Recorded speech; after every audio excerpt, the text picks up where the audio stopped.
Welcome to Inner Peace Arts Unscripted, where if you're attending this presentation, you are open to the truth as it can be known, following in new ideas and actions, making for a better way of life.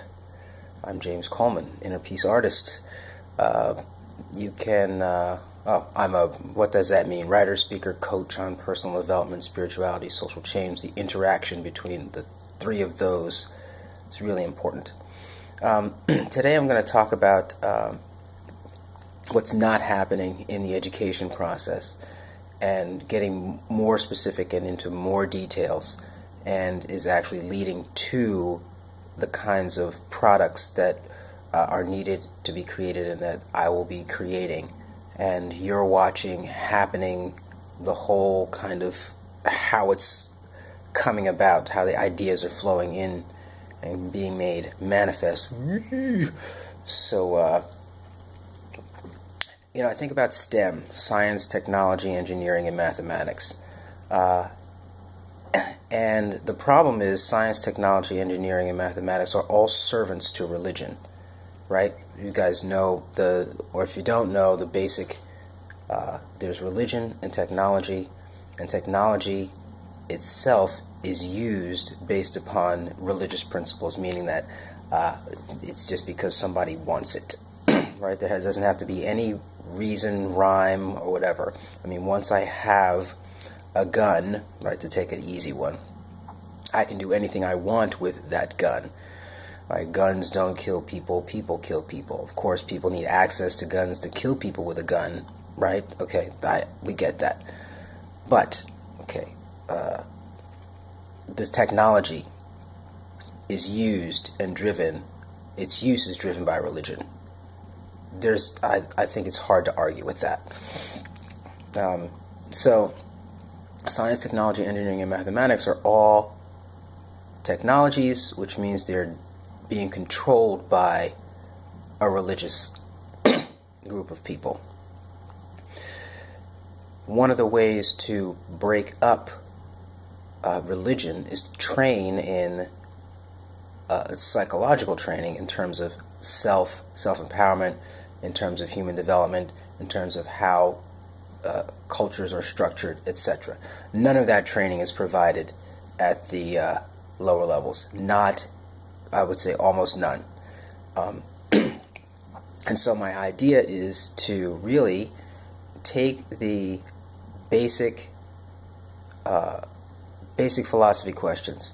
Who am I? What is real? How do we know?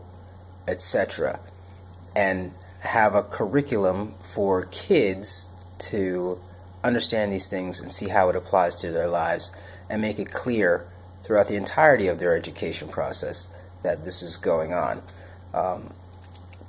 And yeah, listen, I know that this is in competition with the latest music star and the latest movie and the latest sports guy, that those are very enticing.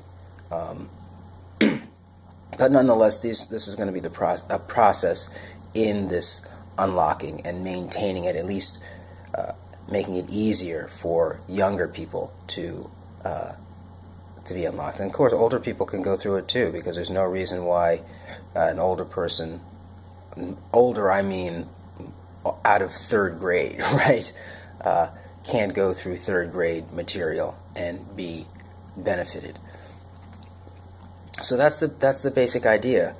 It's moving along with this unlock idea, and that this awareness of self and the role of self and the relationship of self with others is actually a very important key to unlocking oneself and seeing how one actually fits in culture, as opposed to just saying, okay, taking the story, which is, I'm going to go to school, get my education to get a job in order to feed myself, right? That's the story.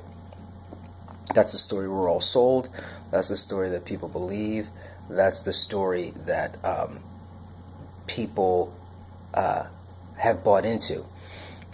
And the alternative story is to pool your resources so that you are pool your resources to, for example, take over an industry so that you can have a way of sustaining oneself while you're continuing to move these processes and develop technologies that are not dependent upon a grid, right? So that's really kind of a material end goal, is to develop technologies that are less dependent on the grid, so I'm less needing to go through this whole song and dance of education in a public school system, right? Or education in a higher education system that is actually just a feeder for industry. It's not to make better people, it's to make better robots or replicants or workers, right? And I'm not saying that culture doesn't need people working.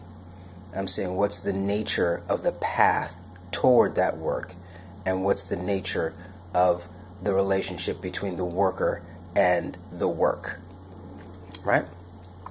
So, and I'm suggesting that the relationship between the worker and the work should be one where the worker has some idea of the sense of self, agency, and actually is empowered. See, I believe that if you know who you are and you're confident in that, you're going to be more intelligent. Your emotions and ancillary thoughts are related to your ability to manage information. And thus, being settled in self, attached to self, and having healthy attachments, knowing what healthy attachments are, you will be more intelligent. And if you're more intelligent, again, it's going to be harder to get that person to go off to some foreign country and shoot somebody just because somebody says so. Now, again, I am not against armed defense of oneself. I'm not against armed defense of one's, let's say, local material interests, like for your family. You know, someone's coming to try and take the food that you have gathered for your family. Well, if they're coming to take it from you, you should be able to stop them pretty much by any means necessary.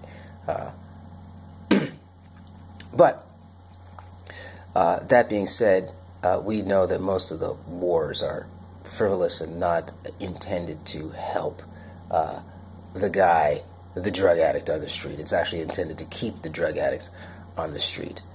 So, and this is a question that's mind-boggling to me now, is why the ruling class is keeping so many alive for so long.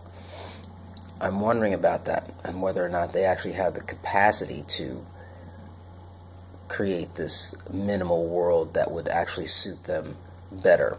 That's what robotics does, right? It means that they can have fun without having to pay people, right? It's pretty simple.